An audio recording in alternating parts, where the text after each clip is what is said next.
Steven was working in Central Park. He stopped three young boys from stealing a bicycle. One of the boys stood over Steven and shot him 3 times. Once in the hand, once in the neck, and once in the eye.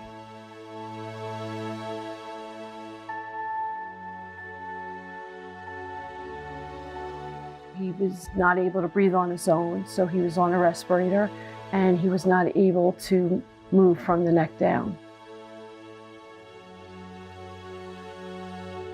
He thought everything was going to be just like he pictured it. And for him to come home in a wheelchair almost a year and a half later, I think he had a tough time in the beginning because it was just something that he never thought in his wildest dreams that this would happen to him.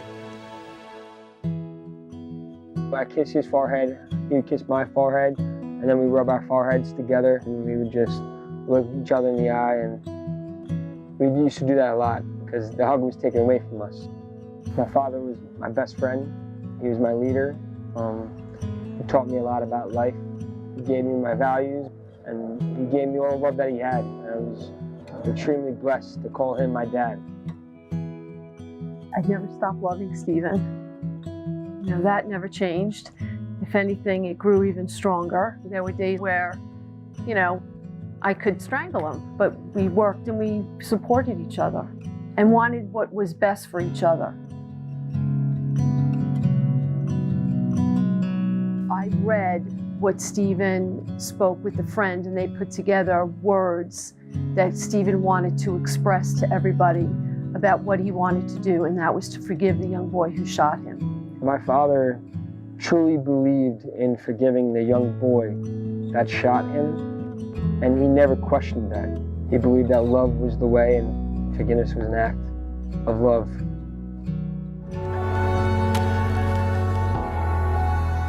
Steven had to forgive every day. You know, Steven had to live, you know, with being a quadriplegic on a respirator, and it wasn't easy. And Steven every day forgave in order for him to go on. It's extremely tough to forgive. It's a daily act that you have to commit yourself every day. You can't do it just one time and be like, oh, that's it. And to wake up and realize he's not here anymore because a young boy shot him so long ago, it's tough. And that's why I wake up every day, I think about it, I pray on it.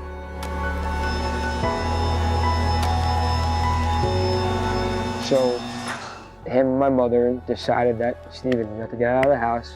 You gotta spread this message of what has happened to you, being shot by a young boy, and forgiving him. And that's how it all started. And he didn't stop until 2017, and he went all over the world. His faith was something that was very important. He couldn't tell a story without talking about his faith. It was something that helped him get through, get through everything. He would tell his story, but it was amazing the stories that people would tell. We have unbelievable letters from kids who live in the inner city. They wrote letters to him saying, if you could forgive the young boy that shot you and you're not able to, you know, hold your wife or play ball with your son, I can forgive the person that did this to me.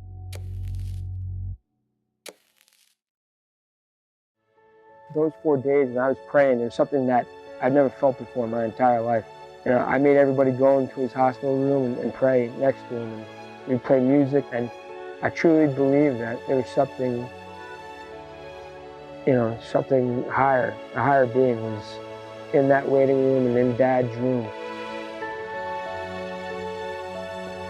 It was amazing, all the people that came to show their respect and love, and also to share their story about how Steven's life helped them in their lives. And I don't think Steven ever would have imagined the lives that he's touched.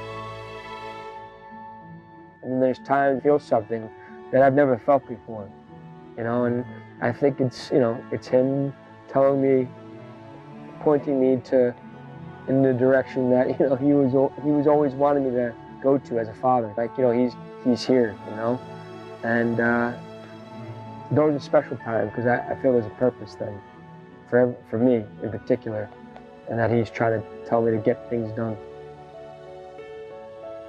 You know, he always said love is the way, That's what he said all the time. So I think the teaching that he taught me the most is you can't let anger destroy your heart, and you have to let love win. The saying that Connor wants on Steven's headstone is love is the answer. That was Steven, love is the answer. There is some good in the worst of us, and some evil in the best of us. When we discover this, we are less prone to hate our enemies.